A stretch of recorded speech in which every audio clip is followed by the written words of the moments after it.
Welcome dear rockers. आज हम देखने वाले हैं गुंडेला। तो मूवी की शुरुआत में एक फैक्ट्री में काम करने वाले सैकड़ों लोग फैक्ट्री के खिलाफ विरोध कर रहे होते हैं। उनकी मांग है कि हमें अच्छी तनख्वाह दी जाए और साथ ही भेदभाव भी कम किया जाए। इस विरोध के दौरान फैक्ट्री के बड़े लोग स्पीकर के जरिए बोलते हैं, हमारा मंत्रालय आप लोगों की मांगे सुनने को तैयार है। जो 2-4 लोग आपकी अगुवाई कर रहे हैं, प्लीज वो अंदर आकर शांति से बैठकर हमसे बात कर सकते हैं।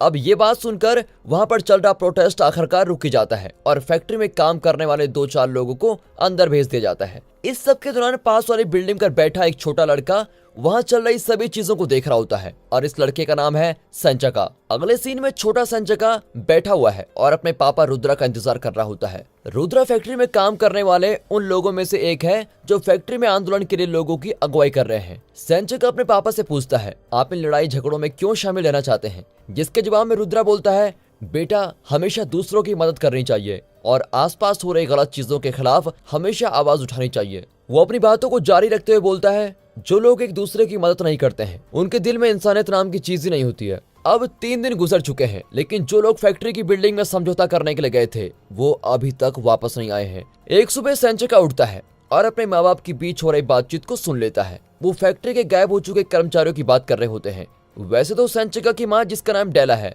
वो अपने पति को फैक्ट्री जाने से रोकने की बहुत कोशिश करती है, लेकिन वो ऐसा कर नहीं पाती। उसका पति मानता नहीं है। कुछ समय बाद रुद्रा फैक्ट्री के सामने पहुंच जाता है और अपने साथियों की मदद से सिपाहियों पर हमला कर देता है। वहीं दूसरी तरफ संचका और उसकी माँ सच्चाई का पता लगाने का तय करते हैं और उसके लिए वो उन लोगों के घर में जाते हैं जिनको समझौते के लिए फैक्ट्री में भेजा गया था। वो एक घर में पहुंचते हैं और देखते हैं कि समझौते के लिए गया एक आदमी अपने घर में छुपकर बैठा हुआ है, लेकिन उस आदमी की पत्नी झूठ बोलती है कि मेरे पति तो अभी तक वापस नहीं आए हैं। और तभी डेला को महसूस होता है कि ये सब तो मेरे पति को जान से मार डालने के लिए किया गया एक जाल है।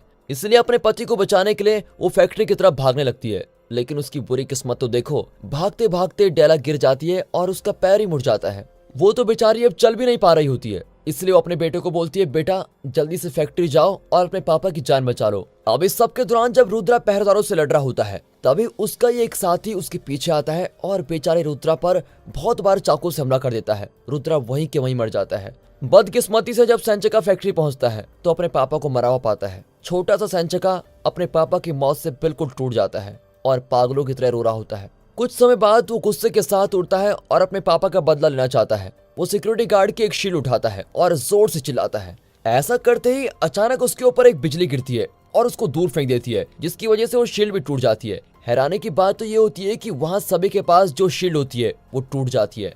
अब ये देखकर सभी बिल्कुल हैरान हो जाते हैं। जब वो लोग संचका के बेहोश पड़े शरीर को देखने के लिए आते हैं, तभी उन लोगों को भी बिजली की शक्ति दूर फेंक देती है। अब अगले सीन में दिखाया जाता है कि काफी साल गुजर चुके हैं। संचका की माँ संचका के पास आती है और बोलती है, बेटा खाने पीने का सभी सामान खत्म हो चुका है, इसलिए मुझे शहर जाना होगा। संचका बोलता है कि मम्मी मैं अकेले नहीं रहना चाहता हूँ, लेकिन बेचारे के पास कोई ऑप्शन भी नहीं होता, इसलिए उसको अकेले रहना पड़ता है। अब कुछ दिन गुजर जाते हैं, लेकिन उसकी माँ अभी तक घर वापस नहीं पहुंची है। हालत और बदतर होते जाते हैं जब घर में पड़ा सभी खाना खत्म हो जाता है। इसलिए खाने की तलाश में छोटे से संचका को अकेले घर से बाहर जाना पड़ता है और खुद की जिम्मेदारी से ही अब उसको खाना ढूंढना है। अगले सीन में गलियों में रहने वाले शैतान बच्चे उसका पीछा कर रहे होते हैं और काफी देर तक पीछा करने के बाद वो आखिरकार संचका को पकड़ ही लेते हैं और बहुत बुरी तरीके से बेचारे को पीटते हैं। हालांकि जब वो शैतान बच्चे संचका को लकड़ी के बड़े से टुकड़े से मारने वाले होते हैं, तभी वहाँ पर अगुंग नाम का एक लड़का आता है। वो सभी बुरे लड़कों को मारता है और हमारे संचका को बचा लेता है। जब संचका की आंख खुलती है तो वो अपने आप को एक कमरे में पाता है जहाँ अगुंग उसके साथ बैठा हुआ है। अगुंग बोलता है, तुम्हें ऐसे बुरे बच्चों से हमेशा दूर रहना चाहिए, ये बड़े खतरनाक बच्चे हैं। वो आगे संचका से वादा करते हुए बोलता है, तुम फिक्र मत करो, इन लोगों से बचकर रहने के लिए मैं तुम्हें लड़ाई के कुछ तरीके भी सिखाऊंगा। अब दोनों लड़के तय करते हैं कि हम अपनी जिंदगी को नए तरीके से शुरू करेंगे और इसके लिए वो एक ट्रेन में चढ़कर दूसरे शहर के लिए निकल पड़ेंगे। अपनी स्पीड और ताकत की मदद से अगुंग तो आसानी से चलती हुई ट्रेन पर चढ़ जाता है, लेकिन छोटा सा संचका चढ़ ही नहीं पाता। अब वो बेचारा अकेला पड़ चुका है। अब उसका ध्यान रखने वाला कोई नहीं बचा है, इसीलिए वो छोटे मोटे काम करके गलियों में ही रहने लग जाता है। अब अगले सीन में हमें बड़ा हो चुका संचका दिखाया जाता है, जो कि दौड़ लगा रहा है। अभी वो पेपर छापने वाले एक फैक्ट्री में सिक्योरिटी गार्ड का काम करता है। एक जगह कुछ लोग लड़ाई कर रहे होते हैं, लेकिन तभी उसको अगुंग की बातें याद आती है, जिसमें उसने कहा था कि इस तरह के लड़कों से हमेशा दूर रहना और कभी भी लड़ाई के नजदीक मत जाना। और फिर ये सोचकर वो उन पर ध्यान नहीं देता और अपनी सिंपल सी जिंदगी जी रहा होता है। इस सब के बावजूद भी संचका बिजली से अभी भी बहुत डरता है और जैसे उसको बिजली दिखती है तो वो एक जगह पर जाकर छिप जाता है। अगला सीन एक पार्टी का दिखाया जाता है जहाँ पर दो लोग पेनकोर नाम के किसी आदमी के बारे में बात कर रहे होते हैं। जाहिर तौर पर यह आदमी अपने बचपन के दिनों में बहुत ही बुरे दौर से गुजरा है। वो बात कर रहे होते हैं कि कैसे बच्चों ने पेनकोर का पूरा परिवार आग में जलकर मर गया था, लेकिन पेनकोर एक अलमीरा में छुपकर बच गया था। अब हमें पुराने समय का सीन दिखाया जाता है। पेनकोर का एक अंकल उसको एक छोटे मोटे अनाथालय में छोड़कर चला जाता है, जहाँ बहुत बच्चों के साथ बुरा व्यवहार किया जाता है। बार बार बुरे व्यवहार से पेनकोर बिल्कुल तंग आ चुका है और वो बाकी अनाथ बच्चों के साथ मिलकर एक प्लान बनाता है और अनाथालय के सभी बुरे मालिकों को मार देते हैं। कुछ समय बाद पेनकोर को अपने पापा के पैसे विरासत में मिल जाते हैं, जिसकी वजह से वो अपने साथी अनाथ बच्चों को ध्यान रखने लगता है। अब प्रेजेंट समय में दिखाते हैं पेनकोर बुरे काम करने वाले लोगों का मालिक है, जो कि इंडोनेशिया के बेईमान वकीलों को काबू करके रखता है। इसके अलावा पेनकोर के पास अनाथ लोगों की एक सेना भी है, जिनको मर्डर करने के लिए ट्रेन किया जाता है।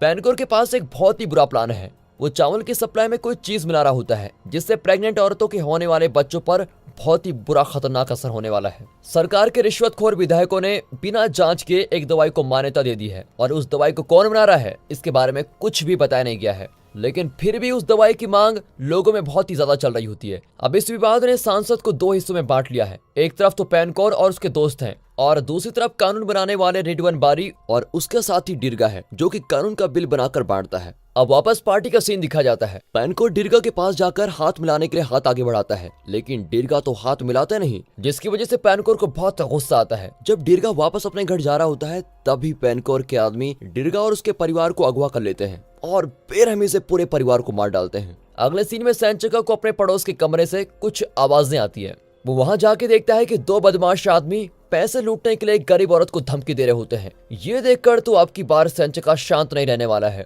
और दोनों चोरों का सामना करता है। वो अपनी लड़ाई में मस्त तरीकों का इस्तेमाल करके दोनों बदमाशों को आसानी से हरा देता है। दोनों बदमाशों को चले जाने के बाद वुलोन नाम की वो औरत बोलती है, मेरे और मेरे भाई टेडी की जान बचाने के लिए आपका बहुत बहुत शुक्रिया। अब रात के समय जब सेंचका फैक्ट्री में पहरेदारी कर रहा होता है तभी बदमाश लोगों का एक बहुत बड़ा समूह वहां पर आता है और सेंचका को बुरी तरह से पीटने लगता है। बदमाशों को तो लगता है कि सेंचका मर गया है, इसीलिए वो सेंचका को बिल्डिंग की छत से नीचे फेंक देते हैं। उस समय बारिश हो रही होती है। हैरानी की बात तो ये होती है कि वहां सेंचका के शरीर पर बिजली गिरती है और उसको एक बिल्कुल सही जगह दे देती है। बिजली ने सेंचका के सभी जख्मों को ठीक भी कर दिया है और वापस जिंदा भी कर दिया है। अगले दिन जब वो बाजार में घूम रहा होता है, वो देखता है कि वुलोन और बाजार के मालिक बात कर रहे हैं कि कैसे वो बदमाश गुंडों से खुद को बचा सकते हैं। तभी वहाँ बहुत सारे गुंडे आ जाते हैं और ये वही गुंडे हैं जिन्होंने सेंचका को फैक्ट्री में पीटा था। सेंचका को देखकर सभी गुंडे उसका पीछा करने लगते हैं, लेकिन इस बार तो हमारा हीरो सेंचका के पास बिजली की शक्ति है, इसलिए वो सभी गुंडों को आसानी से हरा देता है। अब उसकी फाइटिंग देखकर वुलोन बिल्कुल प्रभावित हो जाती है और सेंचका से पूछती है, क्या ऐसे गुंडों से लड़ने में तुम हमारा साथ दोगे? लेकिन सेंचका तो मना कर देता है और वापस अपने काम पर चला जाता है। कुछ समय बाद बदमाशों की टोली मिलकर पूरे बाजार में ही आग लगा देते हैं और वहां सब कुछ जलकर राख हो जाता है। तभी वुलोन वापस सेंचका के पास जाती है और बोलती है, अगर एक इंसान दूसरे इंसान की मदद नहीं कर सकता तो वो इंसान किसी काम का है ही नहीं, वो एक मरे हुए इंसान के बराबर है। ये सुनकर सेंचका को अपने पापा की बातें याद आने लग जाती हैं और वो आखिरकार उन लोगों की मदद करने के लिए तैयार हो जाता है। अब सेंचका एक मास्क लगाकर पूरे शहर के बुरे लोगों और गुंडों को सामना करने लगता है। एक लड़ाई के दौरान एक अजीब सा आदमी आता है और सेंचका के पीछे हमला करके सेंचका का थोड़ा सा खून अपने साथ लेके जाता है। इस सब के बाद भी सेंचका डरता नहीं, क्योंकि उसको पता है कि बिजली की मदद से उसके शरीर के सभी घाव बिल्कुल ठीक हो जाएंगे। अब टीवी पर दिखाया जाता है कि शहर की ज्यादातर औरतों को एक जानलेवा बीमारी हो रही है और ये खाने के नए सामान आने के बाद से शुरू हुई है। टीवी पर यह भी बताया जाता है कि बीमार हुई प्रेग्नेंट औरतों के बच्चे आगे चलकर बुरे इंसान बन रहे हैं और इसी वजह से पूरे देश में अपराध बढ़ते जा रहे हैं। ये सब पेनकोर और उसके साथियों ने किया है। उन्होंने ऐसा इसलिए किया ताकि वो बीमार का इलाज करने वाली दवा को ज्यादा से ज्यादा बांट सके।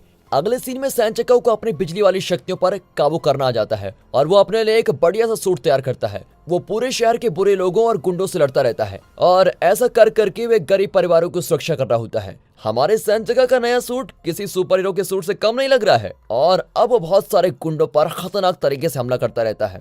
अब की बार वो वायलिन बजाने वाले अदी सुलेमान पर भी हमला कर देता है। अदी सुलेमान पेनकोर की अनाथों की सेना का ही एक आदमी है और अदी ने ही पहले बाजार में आग लगवाई थी। अब दूसरी तरफ दिखाते हैं कि पेनकोर का बॉडीगार्ड, जिसका नाम अजीज है, वो अपने एक दोस्त के साथ मिलकर गड्ढा खोद रहा होता है और वहां पर एक अजीब और खुफिया डब्बा निकालता है। इस सब के दौरान रिजवान सरकार के कुछ लोगों से मिलता है और बोलता है, पूरे देश में जहर वाले चावल फैलाने के पीछे पैनकोर ही है। वो सभी मिलकर बोलते हैं हमें इस मुसीबत का हल मिलकर करना होगा। खबरों में सुपर हीरो सेंचका के बारे में बात चल रही होती है और खबरों में सुनने के कारण सभी सुपर हीरो सेंचका से मदद मांगने का तय करते हैं। साथ ही रिजवान अपने साथियों को बोलता है आप लोग बीमारी की असली दवाई लोगों में बांटना शुरू कर दो। दूसरी तरफ दिखाते हैं कि पैनकोर के पास एडी सुलेमान की लाश पहुंचती है। अब लाश को देखकर पैनकोर गुस्से में आग बबूला हो जाता है क्योंकि सुलेमान एक अनाथ था और साथ ही उसका ध्यान रखने की जिम्मेदारी पैनकोर की संस्था ने ली थी। पैनकोर बोलता है हमारी अनाथ सेना के सभी लोगों को इकट्ठा करो। जो उस नए सुपर हीरो ने हमारे सुलेमान के साथ किया उसके लिए हम इस सुपर हीरो को मौत देने वाले हैं। अब कुछ समय बाद ही अनाथों की सेना के सभी लोगों को फोन किया जाता है और जल्दी पूरे शहर में उथल फुथल मचने लग जाती है। सबसे पहले तो सेना के लोग उन लोगों को मार देते हैं जिन्होंने पैनकोर के प्लान में साथ देने से मना कर दिया था। जब एक हत्यारा रिजवान को मारने वाला होता है तभी हमारा सुपर हीरो अपने मस्त से सुपर वाले सूट में एंट्री करता है और उस हत्यारों को मार के रिजवान की जान बचा लेता है। अब रिजवान सेंचका के पास जाकर बोलता है प्लीज शहर के लोगों को बचाने में हमारी मदद कर दो।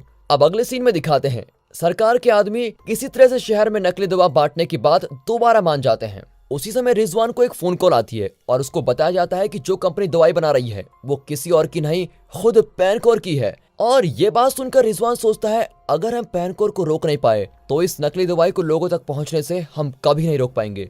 उसको महसूस होता है कि दवाई ले जाने वाली गाड़ियों को सिर्फ एक ही इंसान रोक सकता है और वो इंसान हमारा सुपर हीरो सेंचका है। रिजवान सेंचका को फोन करता है और सभी चीजें फोन पर ही समझा देता है। हालांकि जैसे ही सेंचका फोन रखता है तभी पैनकोर अपने आदमियों की सेना के साथ वहां पहुंच जाता है। पैनकोर उनसे सेंचका को जान से मारने के लिए बोलता है। वैसे तो हमारा सेंचका अभी कमजोर महसूस कर रहा है लेकिन फिर भी अपनी शक्तियों का इस्तेमाल करके वो एक एक हथियारों को मार देता है। जैसे ही पैनकोर पीछे से सेंचका पर हमला करने वाला होता है तभी रिजवान आकर पैनकोर को गोली से मार देता है और हमारे सुपर हीरो को बचा लेता है। वहीं दूसरी तरफ लोगों को नकली दवा लगने वाली होती है। शायद उस दवाई की वजह से वो बीमार भी हो सकते हैं या फिर उनकी जान पर खतरा भी हो सकता है। अब खतरे को जानते हुए सेंचका मोटर बाइक से जाता है ताकि वो नकली दवाइयों वाली गाड़ी को रोक सके। फिर सीरियसी नाम की एक नई रहस्यमय लड़की की मदद से वो उन गाड़ियों को रोक लेता है। सेंचका नकली दवाइयों को एक नमूना लेता है और अपनी सुपर पावर की मदद से वो सारी नकली दवाइयों की एक जैसी फ्रीक्वेंसी वाली सभी बोतल्स को तोड़ देता है और ये बिल्कुल वैसा ही होता है जैसा उसने बचपन में सभी शील्ड के साथ किया था। आखिरकार सभी लोगों के ऊपर से नकली दवा का खतरा टल जाता है और सभी लोगों की जान बच जाती है। आखिर में पैनकोर का एक साथी गाजुल एक दीवार तोड़ता है और उसमें से एक प्राचीन मकबरा निकलता है। इसके बाद वो रहस्यमय डब्बा लेकर आते हैं जो कि उन्हें पहले मिला था। अब वो किसी चीज को उस डब्बे के अंदर छिड़काता है और पता लगता है कि जो चीज उसने अंदर छिड़काई वो हमारे सुपर हीरो सेंचका का खून है जो कि पहली लड़ाई के दौरान निकाला गया था। इसके बाद वो डब्बे में रखे एक सर को मकबरे में रखे धड़ के साथ जोड़ देता है और अब हमारे सामने हॉक विलोवुक नाम का एक पुराना समय वाला खतरनाक योद्धा जिंदा हो जाता है। गजुल सेंचका के बारे में विलुक को बता देता है लेकिन वो सेंचका का नाम गुंडाला बताता है। आखिर में विलुक आदेश देता है तुम कुछ खतरनाक हथियारों की सेना बनाओ ताकि हम इस गुंडाला से अच्छी जंग कर पाए। और दोस्तों इसी के साथ ये मूवी यहाँ पर खत्म होती है। दोस्तों अगर वीडियो अच्छी लगी हो, मूवी अच्छी लगी हो और एक्सप्लेनेशन अच्छा लगा हो तो वीडियो को लाइक कर दें, चैनल को सब्सक्राइब कर दें और अपना प्यार दिखाएं। मिलते हैं अगली वीडियो में, तब तक के लिए गुड बाय, अपना ख्याल रखिए and finally thanks for watching.